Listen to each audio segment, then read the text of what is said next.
चलो, good morning. आवाज आ रही बेटा सबको? Yes sir. ओके, सर ठीक है।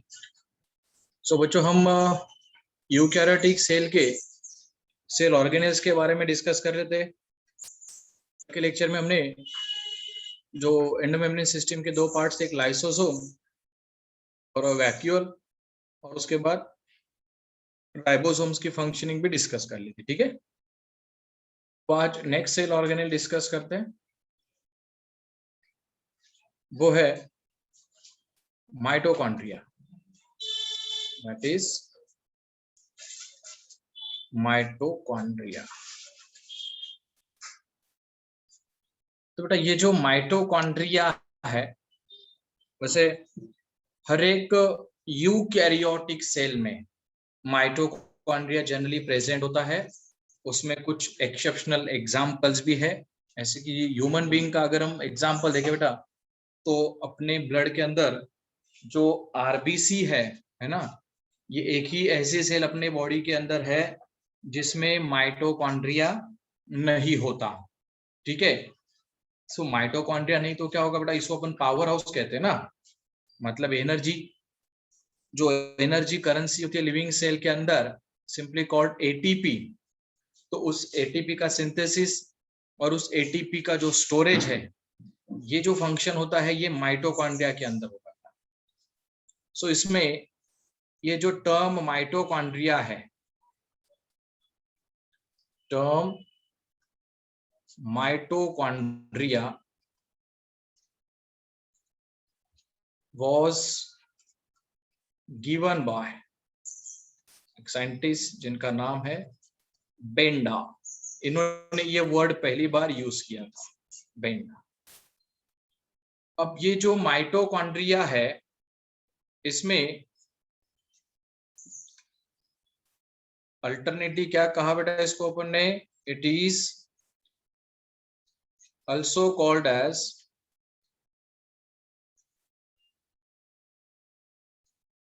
पावर हाउस ऑफ सेल, है ना, एनर्जी का प्रोडक्शन जिसमें होगा। अब मैं ये जो माइटोकॉन्ड्रिया है, ये पावर हाउस है। पावर हाउस क्यों है बेटा? क्योंकि वहां पे क्या होने वाला है, एटीपी का प्रोडक्शन होगा। ठीक है, अब ये एटीपी का जो प्रोडक्शन होगा, इस एटीपी के प्रोडक्शन की जो प्रोसेस है, उस प्रोसेस को हम सिंपली कहेंगे एरोबिक रेस्पिरेशन। देखो बेटा क्या नाम दे दिया, एरोबिक रेस्पिरेशन। अब रेस्पिरेशन के वैसे दो टाइप्स होते हैं, एक होता है बेटा एरोबिक और दूसरा होता है anaerobic. Aerobic respiration which occur strictly in presence of oxygen, that is aerobic. तो जितने भी प्लांट सेल्स है, एनिमल सेल्स है, इसमें यूजुअली जो रेस्पिरेशन होगा वो होगा बेटा एरोबिक रेस्पिरेशन। सो एरोबिक रेस्पिरेशन में अगर हम देखें तो उसका जो प्रोडक्ट होता है बेटा ग्लूकोज, है ना, सॉरी रिएक्टेंट, उसके लिए ग्लूकोज लगेगा। ये लिखा मैंने C6H12O6 मतलब ग्लूकोज। अब एरोबिक है, इसका मतलब इसमें ऑक्सीजन तो यूज होगा ही होगा। ठीक है बेटा, ये ऑक्सीजन बनेगी। Oxygen is a strong oxidising agent. तो ऑक्सीजन को अगर मैंने स्ट्रॉन्ग ऑक्सीडाइजिंग एजेंट कहा, तो इसका मतलब वो ऑक्सीजन क्या करेगा बेटा, ये जो रिएक्टेंट था अपना ग्लूकोज, इसका ऑक्सीडेशन करेगा। ऑक्सीडेशन करके ऑक्सीजन ऐड हो जाएगा और ये हाइड्रोजन यहां से रिमूव हो जाएगा बेटा, बराबर। Gain of oxygen and loss of hydrogen मतलब ऑक्सीडेशन होगा। तो ऑक्सीडेशन से यहाँ पे प्रोडक्ट साइड में क्या फॉर्म होगा बेटा, 6 molecules of CO2, 6 molecules of H2O. Along with that, there is a release of 38 molecules of ATP. देखो बेटा क्या रिलीज हो गए, 38 molecules of ATP. ATP सबको पता है आपको, एडिनोसिन ट्राइफॉस्फेट, ये वहां पे रिलीज होगा, जो कि रेस्पिरेशन का मेन प्रोडक्ट है। अब ये जो रिएक्शन मैंने जो आपके सामने जो अभी लिखी है बेटा, ये रिएक्शन होने के लिए 31 अलग अलग केमिकल रिएक्शंस, 31 अलग अलग एंजाइम्स की जरूरत होती है। तो ये रिएक्शंस, ये पूरी रिएक्शंस डिस्कस करने के लिए हमें एक सेपरेट चैप्टर दिया है रेस्पिरेशन इन प्लांट, वहां पे अपन वो इन डिटेल डिस्कस करेंगे, ठीक है ना। लेकिन तो फिर मैंने अभी आपको ये रिएक्शन क्यों बताई, बस ये समझने के लिए एक ग्लूकोज से कितने एटीपीज बनेंगे बेटा, 38, और ये 38 एटीपीज प्रोड्यूस होने के लिए एरोबिक रेस्पिरेशन के अंदर 3 स्टेप्स होती है बेटा, ठीक है ना, 1 2 3। ये 3 स्टेप्स जो है उसमें से पहली जो स्टेप है बेटा that is glycolysis, second step वो डिस्कवरर के नाम से उसको नाम दिया गया है क्रेब्स साइकिल, और थर्ड जो होती है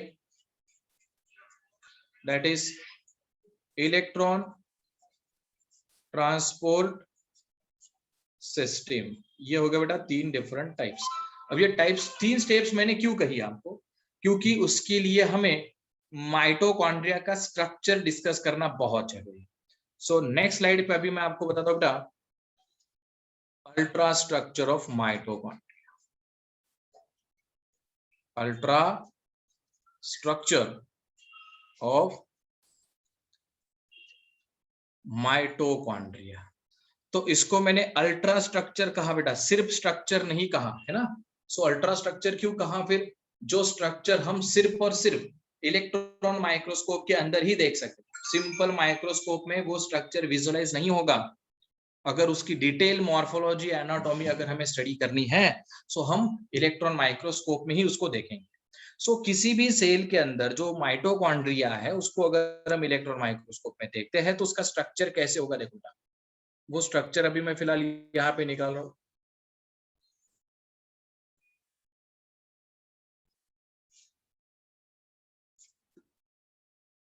ये सॉरी माइटोकॉन्ड्रिया, ये है बेटा उसका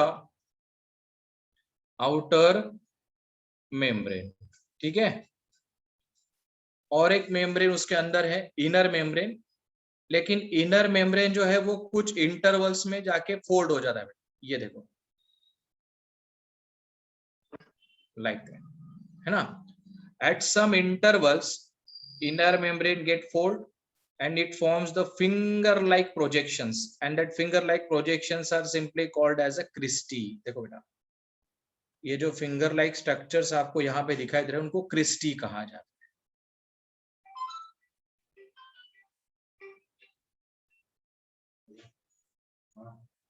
ओके ठीक है ना। अब ये क्या हो गया बेटा, दैट इज इनर मेम्ब्रेन। अब आउटर मेम्ब्रेन इनर मेम्ब्रेन तो हो गया, इनर मेम्ब्रेन फोल्डेड है बेटा, और ये इनर मेम्ब्रेन फोल्ड होने के बाद एक फिंगर लाइक स्ट्रक्चर जो डेवलप करता है ना, दैट इज क्रिस्टी। हर एक पार्ट का मैं रोल भी आपको बताऊंगा, अभी पहले किसको क्या कहा जाता है वो समझ लो। नेक्स्ट, अभी इसी इनर मेम्ब्रेन के इनर साइड में एक मैट्रिक्स यहां पे रहेगा बेटा, gel like semi solid form.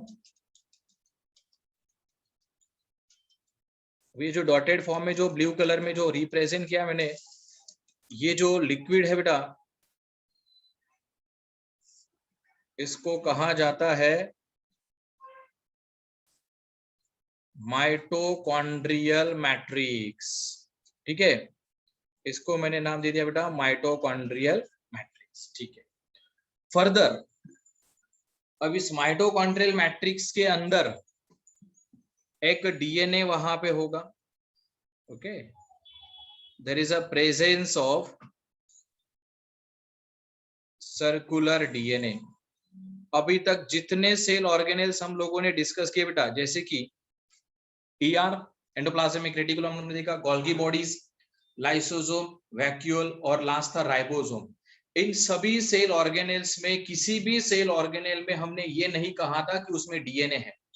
In fact eukaryotic cell के अंदर सिर्फ माइटोकॉन्ड्रिया और क्लोरोप्लास्ट, ये दो ही ऐसे सेल ऑर्गेनेल्स है जिनमें खुद का डीएनए प्रेजेंट है बेटा। अब ये डीएनए क्यों होगा, उसका सेल को क्या बेनिफिट होगा वो भी मैं आपको बताऊंगा, और उसके पहले मैं एक लास्ट और एक स्ट्रक्चर वहां पे रिप्रेजेंट करता हूं। Through out this mitochondrial matrix there is a presence of these scattered granules which are called as a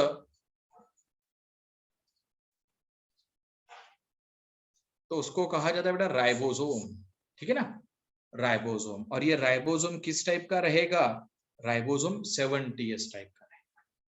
और लास्ट में ये जो क्रिस्टी है, इस क्रिस्टी के ऊपर ये जो ऐसे स्ट्रक्चर्स है, ये देखो, सिमिलरली हियर,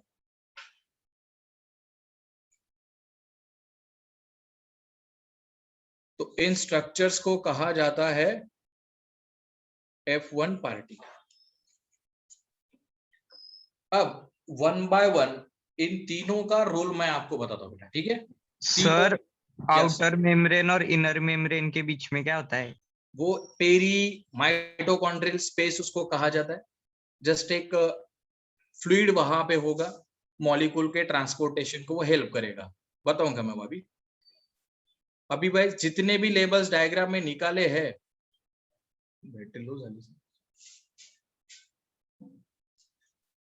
जितने भी लेबल्स अभी मैंने फिलहाल यहाँ पे निकाले बेटा, अभी हर एक का मैं वन बाय वन सबका फंक्शन आपको बताता हूँ, ठीक है। नेक्स्ट स्लाइड पे जाते हैं अभी अपन, ठीक है। तो दो मेम्ब्रेन्स है,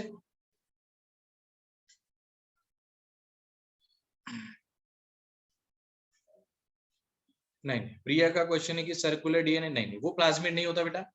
plasmid is present only in case of prokaryotes. Upon discuss कर रहे हैं बेटा माइटोकॉन्ड्रिया, जो यूकैरियोट्स के अंदर होगा। सो यूकैरियोट्स में प्लाज्मिड नहीं होगा, ठीक है। प्रिया क्लियर है? हाँ, आगे प्रोसीड कर दे बेटा। अब मैंने जितने भी लेबल्स किए थे ना, सबका फंक्शन बताता हूँ। तो माइटोकॉन्ड्रिया में दो मेम्ब्रेन्स थे बेटा, आउटर मेम्ब्रेन, इनर मेम्ब्रेन। एक बार स्ट्रक्चर उनका फिर से देख लो सब लोग, आउटर मेम्ब्रेन, इनर मेम्ब्रेन। इन मेम्ब्रेन्स को ऐसा कहा जाता है बेटा कि वो both this membranes are structurally similar but functionally different. क्या कहा मैंने? Structurally similar but functionally different. So ऐसा क्यों कहा? सो आउटर मेम्ब्रेन जो है, इसको क्या कहा जाता है बेटा कि ये एक टाइप का फ्रीली परमिएबल मेम्ब्रेन है।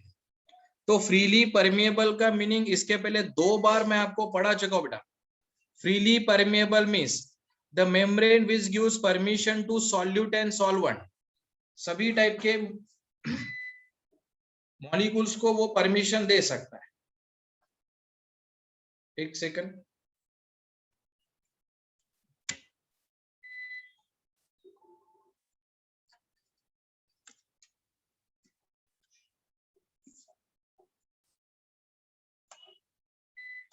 ठीक। सो आउटर मेम्ब्रेन जो है वो फ्रीली परमिएबल है, और जो इनर मेम्ब्रेन है, उस इनर मेम्ब्रेन को कहा जाता है कि वो सिलेक्टिवली परमिएबल है। अब यही सिलेक्टिवली परमिएबल का जो मीनिंग है, मैंने सेल मेम्ब्रेन में भी आपको बताया था बेटा। सिलेक्टिवली परमिएबल, इसका मतलब it allows only selected solid to pass through the membrane. सिर्फ सिलेक्टेड मॉलिक्यूल्स को परमिशन देगा, और इस वजह से उनको अपन स्ट्रक्चरली सिमिलर क्यों कहेंगे बेटा?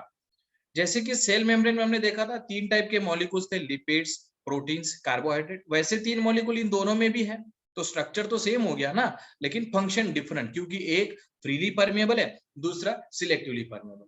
चलो, इससे रिगार्डिंग एक क्वेश्चन मैं आपको पूछता हूँ, आउटर और इनर मेम्ब्रेन में से मोर परमिएबल कौन है?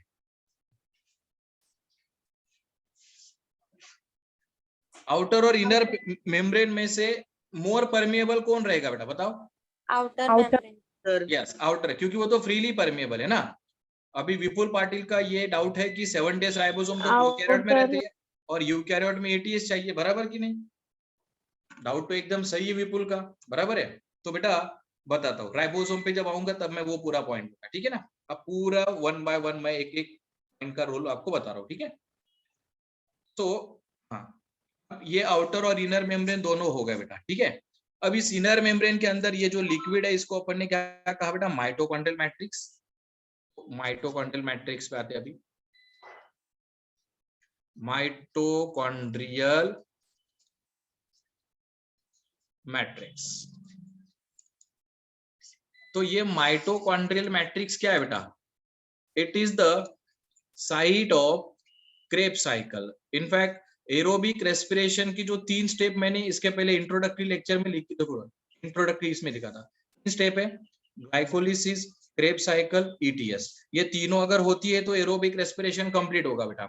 उसमें से जो क्रेब साइकिल है वो होने के लिए जो एंजाइम्स लगते हैं वो क्रेब साइकिल माइटोकॉन्ड्रियल मैट्रिक्स में रहेगा। ये माइटोकॉन्ड्रियल मैट्रिक्स का रोल हो गया। इसके बाद डायग्राम पे आते हैं बेटा।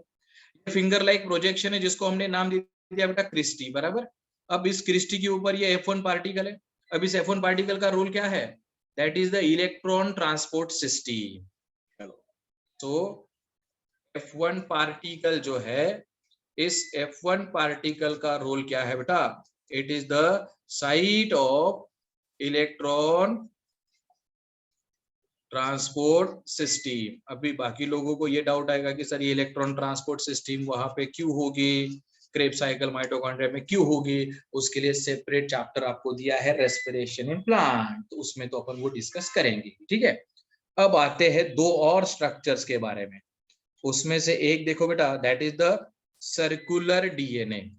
अब देखो बेटा, प्रोकैरियोट का जेनेटिक मटेरियल अपन ऑलरेडी पढ़ चुके हैं, यूकैरियोट का बाकी है। लेकिन अगर आपको याद होगा तो मुझे बताओ, प्रोकैरियोट्स में जो डीएनए हमने पढ़ा था जेनेटिक मटेरियल, सर्कुलर था कि लीनियर था? याद है किसी को?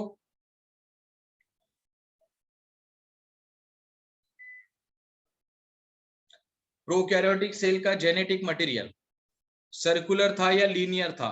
एनीवन? सर्कुलर। सर्कुलर था, बराबर कि नहीं? अब अपन डिस्कस कर रहे बेटा माइटोकॉन्ड्रिया, वो तो यूकैरियोट के अंदर है। उसके बावजूद, क्योंकि यूकैरियोटिक सेल के न्यूक्लियस के अंदर जो डीएनए होता है ना बेटा, वो लीनियर होता है। लेकिन अभी न्यूक्लियस का डीएनए नहीं पढ़ रहे अपन, माइटोकॉन्ड्रिया का डीएनए पढ़ रहे, तो वो सर्कुलर ही होता है। सो माइटोकॉन्ड्रिया का डीएनए सर्कुलर है, जो रिजेंबल करता है किसकी डीएनए के साथ? प्रोकैरियोट के डीएनए के साथ। तो इससे ये समझ में आता है बेटा कि प्रोकैरियोट से ही इवॉल्व होके यूकैरियोट्स फॉर्म हुए हैं। Okay, prokaryotes get evolved into eukaryote. तो ये सर्कुलर डीएनए, ठीक है। फिर अब सर्कुलर डीएनए का बेनिफिट क्या है? अभी तक अपन ने 5 ऑर्गेनेज देखे बेटा यूकैरियोट के, ईआर, जीबी, लाइसोसोम, वैक्यूल और राइबोसोम। उनमें से किसी सेल ऑर्गेनेल में मैंने नहीं कहा था कि डीएनए है, सिर्फ माइटोकॉन्ड्रिया में है। तो फिर इस डीएनए का बेनिफिट क्या है बेटा? This DNA helps in semi autonomous, क्या लिखा बेटा? Semi autonomous self replication. और एक देखो बेटा, फीचर क्या हो गया? Semi autonomous self replication. Replication मतलब डुप्लीकेशन, बराबर है। रेप्लिकेशन का मीनिंग क्या था? डुप्लीकेशन। अगर एक सेल है, सेल को डिवाइड होना है, एक सेल के पास 2 क्लोरोप्लास्ट है, उसको 2 डिवाइड होना है, तो 2 से 4 माइटोकॉन्ड्रिया अगर बनने हैं, तो माइटोकॉन्ड्रिया को डिवाइड होने के लिए डीएनए होना जरूरी है। तो वो सर्कुलर डीएनए उसको वो हेल्प करेगा। सो सेल्फ रेप्लिकेशन मतलब डुप्लीकेशन, और वो भी कैसा है बेटा? Semi autonomous. सेमी मतलब हाफ, सेमी ऑटोनॉमस रेप्लिकेशन वो एक फंक्शन करेगा सर्कुलर डीएनए। और इसके बाद फिर और एक पॉइंट और एक स्ट्रक्चर मैंने वहां पे रिप्रेजेंट किया बेटा, और उस स्ट्रक्चर का नाम है राइबोसोम। अब राइबोसोम तो बेटा अपन दोनों का पढ़ चुके हैं, प्रोकैरियोट और यूकैरियोट दोनों का। प्रोकैरियोट का राइबोसोम है 70S टाइप, यूकैरियोट का राइबोसोम है 80S टाइप, बराबर कि नहीं? अब अपन माइटोकॉन्ड्रिया जो यूकैरियोटिक सेल के अंदर का एक सेल ऑर्गेनेल है, और वो 70S टाइप का है, वो भी प्रोकैरियोट जैसा है। तो इसका मतलब ये दोनों जो फीचर्स है बेटा, ये दोनों कैरेक्टर्स यूकैरियोटिक सेल के अंदर ऐसे है जो प्रोकैरियोट्स को रिजेंबल कर रहे हैं। तो राइबोसोम कहीं पे भी हो बेटा, राइबोसोम का फंक्शन एक ही रहेगा, that is the protein synthesis. तो ये हो गए कंसेप्ट बेटा सभी माइटोकॉन्ड्रियल पार्ट्स के लेबल्स। विपुल, क्लियर हो गया? Yes sir. हाँ, और किसी को कोई डाउट माइटोकॉन्ड्रिया में? एनीवन? पूछ सकते हो बेटा।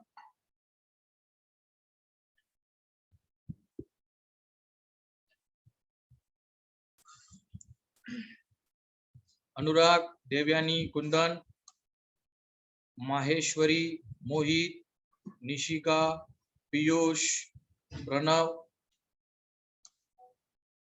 प्रिया, शारदा, कोई डाउट है किसी को?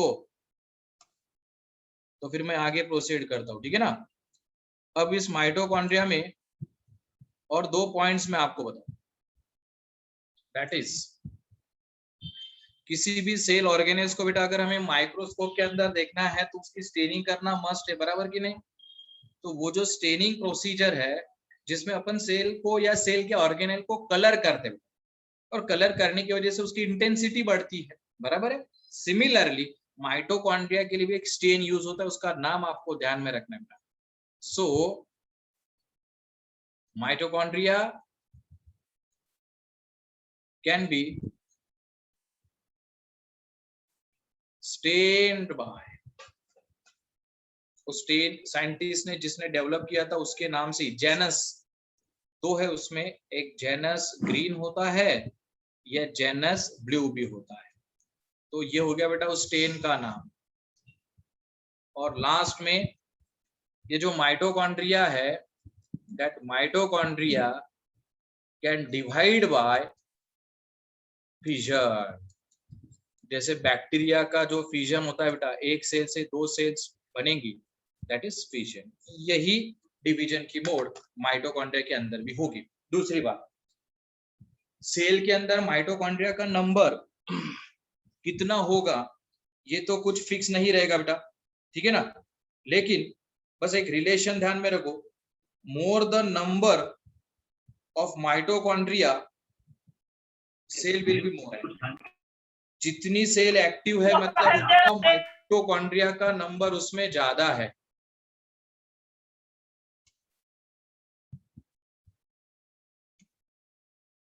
चलो आगे प्रोसीड करते हैं। ये हो गया बेटा माइटोकॉन्ड्रिया। अगला cell organelle that is plastids. तो ये जो प्लास्टिड्स है, प्रीवियस सेल ऑर्गेनेल माइटोकॉन्ड्रिया जो हमने देखा बेटा, माइटोकॉन्ड्रिया तो फिर सभी यूकैरियोटिक सेल में रहेगा बेटा विथ फ्यू एक्सेप्शंस। लेकिन ये जो प्लास्टिड है इसको हम लोग सिंपली कह सकते हैं बेटा किचन ऑफ द सेल। क्या नाम दिया बेटा उसको मैंने? Kitchen of the cell. ये सेल का किचन है। इसका मतलब जो ऑटोट्रॉपिक ऑर्गेनिजम्स है जैसे कि प्लांट्स है वो फोटोसिंथेसिस कर सकते हैं। इनफैक्ट वो फोटोसिंथेसिस क्यों कर सकते हैं? क्योंकि उनमें ये प्लास्टिड्स प्रेजेंट है, ठीक है। So plastids are present in green plants as well as, और एक एग्जांपल इसका हम कह सकते हैं बेटा दैट इज द यूग्लिनॉइड्स। क्या लिखा बेटा मैंने? Euglenoids. Now what are the euglenoids? ये यूग्लिनॉइड्स क्या होते हैं बेटा? यूग्लिना, यूग्लिना एक ऐसा लिविंग ऑर्गेनिज्म है, प्रोटिस्टा का एग्जांपल है वो। It shows the mixotrophic nutrition. ये मिक्सोट्रॉपिक न्यूट्रिशन शो करता है। इसका मतलब in presence of light it act as autotroph and in absence of light it act as a heterotroph. तो दोनों कंडीशन वो शो करता है। लेकिन जब उसको लाइट अवेलेबल होगा तो मतलब वो फोटोसिंथेसिस करेगा। तो फोटोसिंथेसिस क्यों करेगा? उसमें वो प्लास्टिड है इस वजह से। सो सिंपली जो कोई सेल ऑर्गेनिज्म फोटोसिंथेसिस कर सकता है तो वो सिर्फ और सिर्फ प्लास्टिड की वजह से करेगा, ठीक है ना। आगे अब ये जो प्लास्टिड्स है, इस प्लास्टिड्स के 3 टाइप्स होते हैं। तीनों टाइप्स मैं आपको बता रहा हूं। There are 3 types of plastids.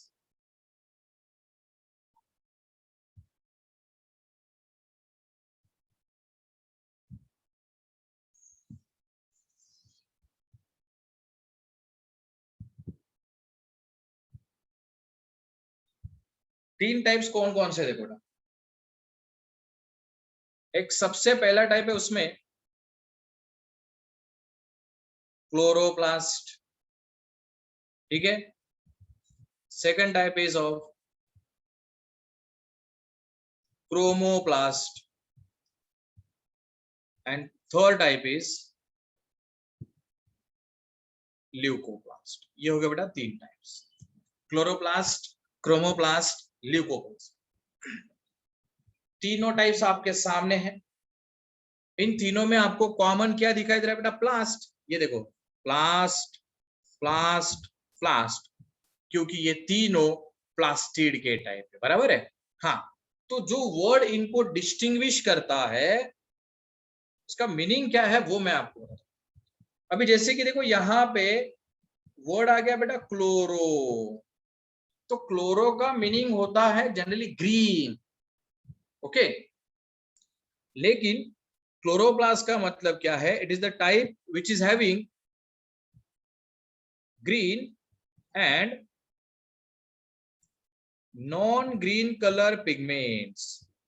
मतलब ये प्लास्टिड का ऐसा टाइप है बेटा जिसमें दोनों टाइप के पिगमेंट्स रहेंगे।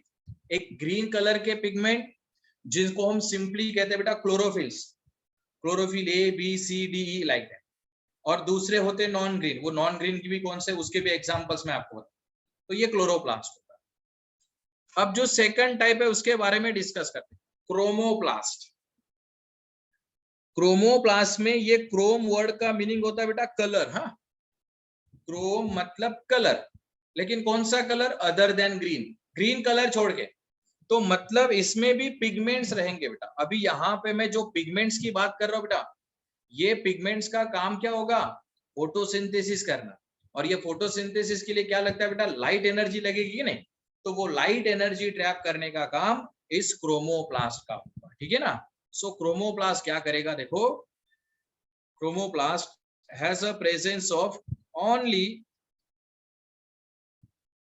Non green colour pigments, non green colour pigments. तो बेटा अब मैं एक जनरल क्वेश्चन आपको पूछता हूं, फोटोसिंथेसिस इन दोनों में से कंप्लीट कहां पे होगी? क्लोरोप्लास्ट के अंदर या क्रोमोप्लास्ट के अंदर? बताओ, क्या लगता है आपको? फोटोसिंथेसिस प्रोसेस कहां पे होगी? एक जनरल क्वेश्चन पूछा मैंने, आंसर गलत हुआ तो भी चलेगा, बस लॉजिक लगाओ, आपको जो लग रहा है वो आंसर होता। क्लोरोप्लास्ट में होगी, क्लोरोप्लास्ट। क्लोरोप्लास्ट। और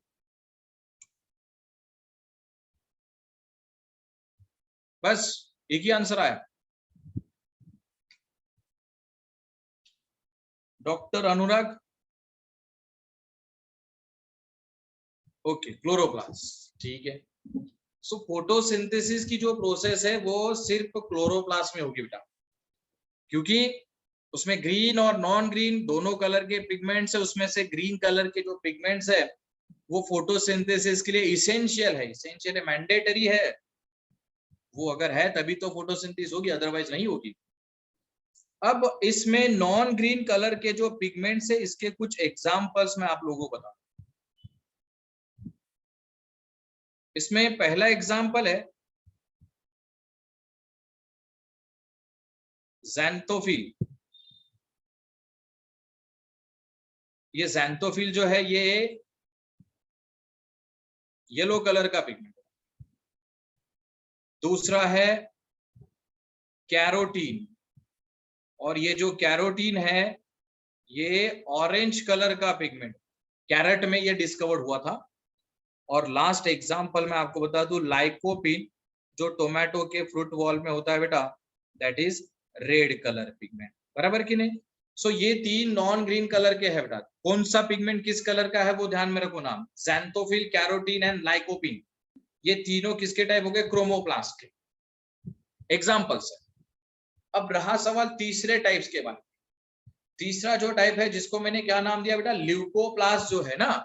तो ये जो ल्यूकोप्लास्ट है, it is the colourless type of plastid. ये क्या है बेटा? कलरलेस है। कलरलेस क्यों है? क्योंकि इस ल्यूकोप्लास्ट के अंदर किसी तरह का पिगमेंट नहीं रहेगा, कोई पिगमेंट इसमें नहीं होगा बेटा। तो पिगमेंट ही नहीं है तो मतलब सिंपल सी बात है कि वो लाइट एनर्जी ट्रैप ही नहीं करेगा। कुछ एक्सटेंट में क्रोमोप्लास्ट भी तो लाइट एनर्जी ट्रैप कर लेगा। हाँ, हालांकि ये कि फोटोसिंथेसिस कंप्लीट नहीं होगी, लेकिन मैक्सिमम लाइट एनर्जी तो ट्रैप करेगा। लेकिन जो ल्यूकोप्लास्ट है उसमें तो पिगमेंट ही नहीं है, तो वो लाइट एनर्जी ट्रैप नहीं करेगा। तो फिर सवाल ये आता है कि ये लाइट अगर एनर्जी ट्रैप नहीं करता तो फिर इसका काम क्या है? बराबर है। तो ये जो क्लोरोप्लास्ट है इसने फोटोसिंथेसिस करने के बाद जो फूड बनेगा बेटा, उस फूड का स्टोरेज करना ल्यूकोप्लास्ट का काम है। तो ल्यूकोप्लास्ट का फंक्शन क्या हो गया बेटा? स्टोरेज ऑफ फूड, उस फूड को स्टोर करेगा। अब फर्दर फूड भी 3 टाइप का होता है बेटा, है ना? उसके बेसिस पे ल्यूकोप्लास्ट के टाइप्स है। नेक्स्ट स्लाइड पे मैं वो टाइप्स आपको बता। तो फूड 3 टाइप के कौन सा होता है बेटा? कार्बोहाइड्रेट हो सकता है, प्रोटीन हो सकता है, या लिपिड हो सकता है। तो उसके बेसिस पे ल्यूकोप्लास्ट के 3 टाइप्स है, ठीक है? सो types of leucoplast. So leucoplast का सबसे पहला टाइप है बेटा, that is amyloplast. Second type is alluroplast, and third one is what we call an elaioplast. ये है बेटा 3 टाइप। अब इन तीनों टाइप्स में फूड तो स्टोर होने वाला है, लेकिन कौन सा फूड स्टोर होगा उसके बेसिस पे इसके टाइप्स है बेटा। ये जो अमाइलोप्लास्ट है ना, इसका फंक्शन क्या होगा? That is the storage of starch. और स्टार्च मतलब ये एक टाइप का क्या हो गया बेटा? कार्बोहाइड्रेट, बराबर है? जो कि किसी भी लिविंग सेल का एनर्जी का मेन सोर्स है बेटा स्टार्च, उसका स्टोरेज अमाइलोप्लास्ट में होगा। सेकंड टाइप है एल्यूरोप्लास्ट। ये जो एल्यूरोप्लास्ट है, इस एल्यूरोप्लास्ट का रोल क्या है? Storage of proteins.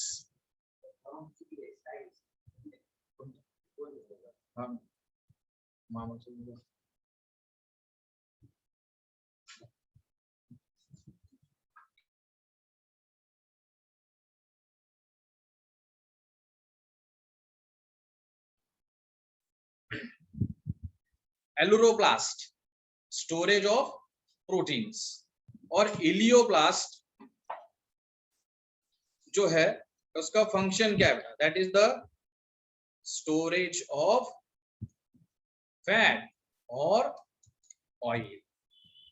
फैट या फिर ऑयल वो स्टोर करेगा। ये हो गया बेटा उसके 3 टाइप्स, ठीक है? तीनों टाइप समझ में आ गए सबको? चलो टेक्स्ट करो फटाफट। सर क्रोमोप्लास्ट में फ्रूट्स इन्वॉल्व होते हैं ना? इसमें क्रोमोप्लास्ट में हाँ तो जैसे मतलब बनाना या फिर मैंगो, वो पहले ग्रीन कलर के रहते हैं, हाँ हाँ मतलब उनमें क्लोरोप्लास्ट रहता है, फिर वो उसके बाद येलो होते हैं ना? हाँ हाँ। तो फिर मतलब ये समझा नहीं मुझे। नहीं, देखो बेटा आप गलत अंडरस्टैंडिंग ले रहे हो उसका। कोई भी पार्ट अगर ग्रीन कलर का है तो उसको वो ग्रीन कलर वो क्लोरोफिल की वजह से नहीं होगा। किसी भी प्लांट का पार्ट अगर वो ग्रीन कलर का है, येलो कलर का है, ऑरेंज कलर का है, तो वो पार्ट को वो कलर ये पिगमेंट्स नहीं देते बेटा। ये पिगमेंट सिर्फ लाइट एनर्जी को ट्रैप करते हैं। उनको कलर देने के लिए अलग पिगमेंट्स होते हैं। उन पिगमेंट्स का नाम है बेटा एंथोसाइनिन पिगमेंट्स। बात समझ में आ रही है प्रिया? Yes sir. हाँ, तो वो कलर जो है वो ग्रीन होगा, येलो होगा, वो उस पार्ट को वो नहीं देता। उसके लिए अलग पिगमेंट्स वहां पे होते हैं। तो ये हो गए तीनों टाइप्स प्लास्टिड्स के, और ये ल्यूकोप्लास्ट के 3 टाइप। कौन सा फूड वो स्टोर करेगा उसके बेसिस पे, ठीक है ना? नेक्स्ट आगे प्रोसीड। सो नेक्स्ट जो पॉइंट है दैट इज वन सेक। अब ये जो पिगमेंट्स मैंने आपको बताया बेटा, उनके बारे में और एक एक्स्ट्रा पॉइंट बता देता हूँ। ये सभी जो पिगमेंट्स है, इन सभी पिगमेंट्स को अपन क्या नाम देंगे बेटा? All these pigments are photosynthetic pigments. तो फोटोसिंथेटिक पिगमेंट से इसका मतलब वो लाइट एनर्जी ट्रैप करेंगे, ठीक है कि नहीं? अब लाइट एनर्जी अगर वो ट्रैप करेंगे तो उनको मैंने 2 ग्रुप में कैटेगराइज किया बेटा। एक जो ग्रुप है फोटोसिंथेटिक पिगमेंट्स का, वो होता है बेटा क्लोरोफिल, है ना? तो क्लोरोफिल मतलब ये कौन से पिगमेंट्स होते बेटा, ये ग्रीन पिगमेंट होते, ठीक है। ये क्लोरोफिल पहला टाइप। अब इधर दूसरा टाइप, क्लोरोफिल क्या है बेटा, ग्रीन कलर का पिगमेंट है। और दूसरा जो ग्रुप है दैट इज द कैरेटिनॉइड्स। तो बेटा अब ये जो कैरेटिनॉइड्स है ये नॉन ग्रीन है, क्लियर है। कैरेटिनॉइड का मतलब क्या है कि वो नॉन ग्रीन कलर का पिगमेंट है।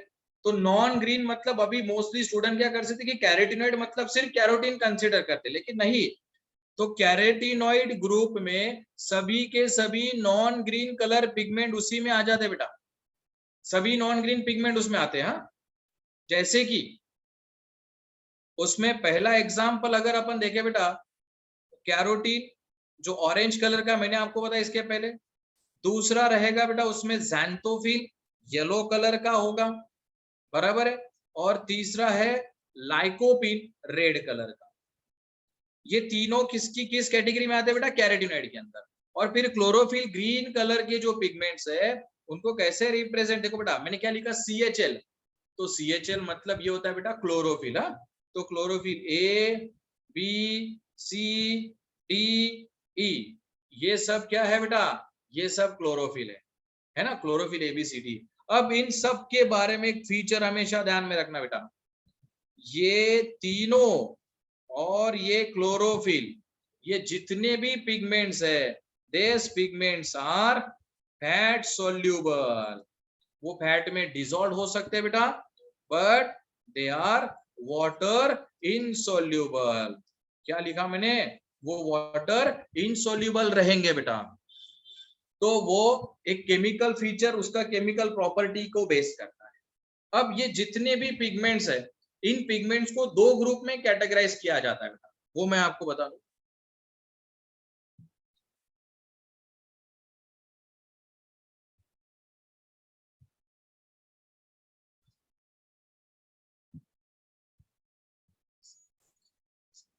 So types of pigments.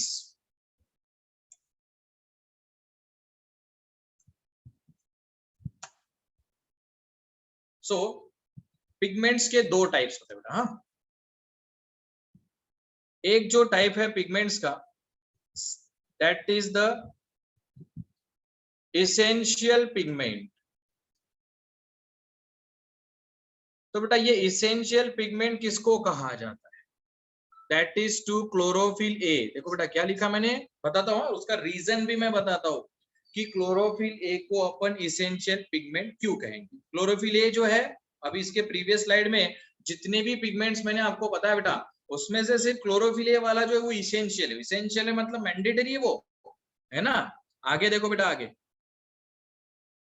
और दूसरा जो ग्रुप है that is the accessory pigment. क्या नाम लिख दिया बेटा मैंने, एक्सेसरी पिगमेंट। तो एक्सेसरी पिगमेंट मतलब जिसमें chlorophyll B, C, D, E और इसी के साथ जो दूसरा ग्रुप है बेटा वो भी वही पे आ जाएगा। कौन सा, दैट इज द कैरेटिनॉइड्स। क्या लिखा बेटा मैंने, ये सब एक्सेसरी पिगमेंट्स है। अब सवाल ये आता है कि क्लोरोफिल A को एसेंशियल क्यों कहा जाता है और बाकी सबको एक्सेसरी क्यों कहा। तो फोटोसिंथेसिस की सिंपल डेफिनेशन तो ऑलरेडी पढ़ चुके बेटा अपन, conversion of light energy into chemical energy, है ना। क्या होगा, लाइट एनर्जी का कन्वर्जन केमिकल एनर्जी होगा। तो लाइट एनर्जी मतलब जिसका अल्टीमेट जो सोर्स है बेटा वो है सन, ठीक है ना। तो ये जो सन है, इस सन से आने वाली जो लाइट एनर्जी है, लाइट एनर्जी, उस लाइट एनर्जी को ट्रैप करना, ये काम किसका होगा बेटा, क्लोरोफिल A का, ठीक है ना। और सिर्फ टैप नहीं करेगा बेटा, वो उस लाइट एनर्जी को क्लोरोफिल A कन्वर्ट करेगा कौन से फॉर्म में, केमिकल फॉर्म में, केमिकल एनर्जी। तो ये फोटोसिंथेसिस की डेफिनेशन हो गई बेटा, light energy get converted into chemical energy. किसने किया बेटा, वो क्लोरोफिल A ने, वो इसेंशियल हो गया। तो बाकी सब पिगमेंट क्या करेंगे फिर, तो बाकी सब मतलब वो जो एक्सेसरी मैंने आपको बताया बेटा, देखो एक्सेसरी पिगमेंट्स, तो जितने भी एक्सेसरी पिगमेंट्स है ये बी सी डी सब आएंगे बेटा उसमें। वो जस्ट क्या करेंगे बेटा, ये जो सन है, सन से आने वाली जो लाइट एनर्जी है उस एनर्जी को वो ट्रैप करेंगे, क्लियर। और ट्रैप करने के बाद उसी लाइट एनर्जी को वो जस्ट किधर देंगे, भेज देंगे बेटा क्लोरोफिल ए की तरफ, और फिर उसमें वो कन्वर्ट नहीं करेंगे, उस एनर्जी को जस्ट पास करेंगे क्लोरोफिल ए के तरफ। तो वो खुद लाइट एनर्जी को सिर्फ ट्रैप कर रहे बेटा, कन्वर्ट नहीं कर रहे। बात समझ में आ रही है? लाइट एनर्जी को ट्रैप करके सिर्फ क्लोरोफिल ए की तरफ उसको पास करेंगे, फिर आगे जाके क्लोरोफिल ए उसको कन्वर्ट करेगा। और इसी रीजन की वजह से क्लोरोफिल ए को इसेंशियल पिगमेंट कहा जाता है। समझ में आ गया बेटा सबको कि इसेंशियल क्लोरोफिल ए है, बाकी सब एक्सेसरी है। यस और नो? चलो रिप्लाई करो भाई फटाफट।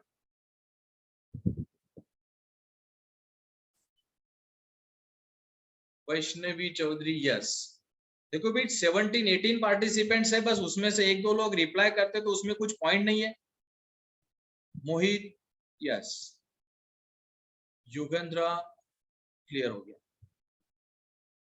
चलो, और किसी को कोई डाउट है वो भी आप लोग पूछ सकते हो।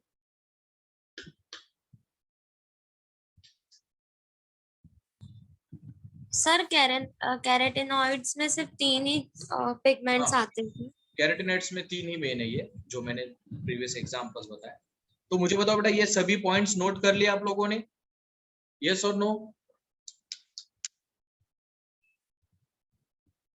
ये सभी पॉइंट्स आप लोगों ने नोट किए हैं या नहीं? जितना भी स्लाइड पे मैं लिखता हूँ बेटा, ये सभी पॉइंट्स आपके लिए बहुत इंपॉर्टेंट है।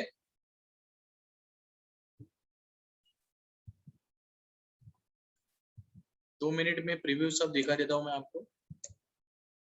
यहां से अपन ने स्टार्ट किया था, माइटोकॉन्ड्रिया से स्टार्ट किया था बेटा अपन ने, है ना?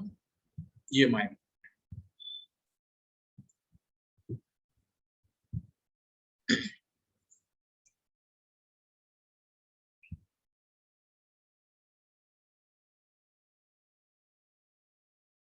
कैरोटिनॉइड सिर्फ लाइट को ही, सिर्फ लाइट को ट्रैप करेंगे भी, और क्या चेक करना चाहिए विपुल? मतलब और मतलब क्या ट्रैप करेगा? लाइट छोड़ के क्या ट्रैप होगा? वो तो पिगमेंट है, फोटोसिंथेटिक पिगमेंट है, तो सिर्फ लाइट एनर्जी ट्रैप करेगा। सर और भी तो कलर्स है ना, मतलब जैसे ब्रिंजल का कलर पर्पल है, या फिर वही बात पे आगे बेटा, तुम मैंने क्या बताया कि अगर ये किसी भी प्लांट के पार्ट को वो जो कलर होता है उसके लिए अलग पिगमेंट है, उसका नाम है एंथोसाइनिन। वो प्लांट के हर एक पार्ट को अलग अलग कलर देता है, उसके बेसिस पे उसके अलग अलग टाइप है। घुमा फिरा के आप उसी पॉइंट पे आ रहे हो कि जो इस पार्ट को येलो कलर होगा उसमें ज़ांथोफिल है, जिसको ऑरेंज है उसमें कैरोटीन है। ऐसा नहीं है।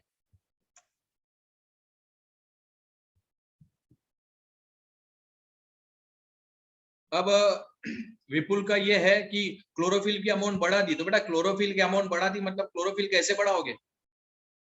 प्लांट, पहली बात तो क्लोरोफिल के अंदर क्लोरोफिल का कॉन्सेंट्रेशन कैसे बढ़ाओगे बताओ विपुल? क्लोरोफिल कैसे बढ़ाओगे? दूसरी बात, क्लोरोफिल एक स्पेसिफिक वेवलेंथ का लाइट ट्रैप करता है, 680 से लेकर 700 नैनोमीटर तक। लेकिन ये जो कैरोटिनॉइड्स है ये 400 वाला भी लाइट ट्रैप करते हैं, 700 वाला भी ट्रैप करते हैं, 600 वाला भी ट्रैप करते हैं। सो वाइड रेंज ऑफ लाइट वो कैप्चर कर सकते हैं, इसीलिए ये कैरोटिनॉइड्स भी जो वो बहुत जरूरी है। विपुल समझ में आ गया?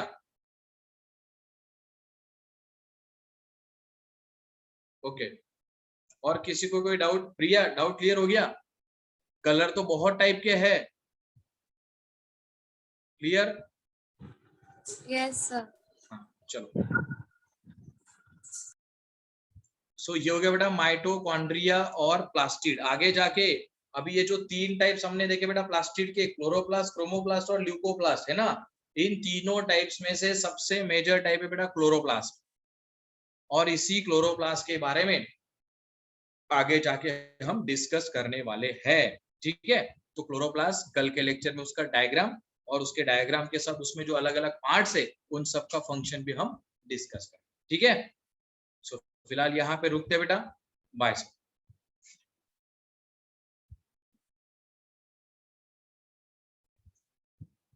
अभी 2 मिनट के बाद आपका केमिस्ट्री स्टार्ट होगा।